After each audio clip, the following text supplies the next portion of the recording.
Hey guys, কেমন আছো তোমরা সবাই? আশা করছি ভীষণ ভালো আছো। এই নীল আকাশের মতো সকলের জীবন এরকম সুন্দর ও সুন্দরতম হয়ে উঠুক। তো চলো গরম গরম চা খেয়ে আজ দিনটা শুরু করব। আজ স্যাটারডে, আজ হবে নিরামিষ থালি এবং কি হবে সেটাও তোমাদের সাথে শেয়ার করব। এই দেখো দুষ্টু দুষ্টু চোখে সুভা কি চায়ে বলতে বলতে খাচ্ছে এখানে।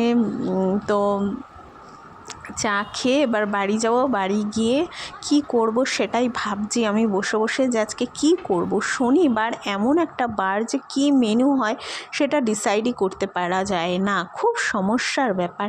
তো দেখো, হ্যাঁ, তো চলো মেনুটা ঠিক করেই ফেললাম আর শেয়ারও করছি তোমাদের সাথে। দেখো, আমার কাছে ছিল অল্প একটু গোবিন্দভোগ চাল।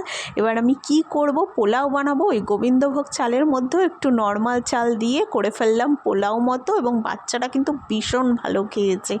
কাজু টাজু সমস্ত কিছু দিয়েছি। আর এখানে আছে বাঁধাকপির পকোড়া, বাঁধাকপির সাথে একটু আলু মিক্স করে পকোড়া বানিয়েছি। আর এখানে হয়েছে আলু দিয়ে পনির দিয়ে একটা মাখা মাখা ঝোল, আর তার সাথে স্যালাড। আহা, শনিবারের মেনু তো জমে পুরো একদম কমপ্লিট হয়ে গেল আমার আজকের সুন্দর খাবার। এবং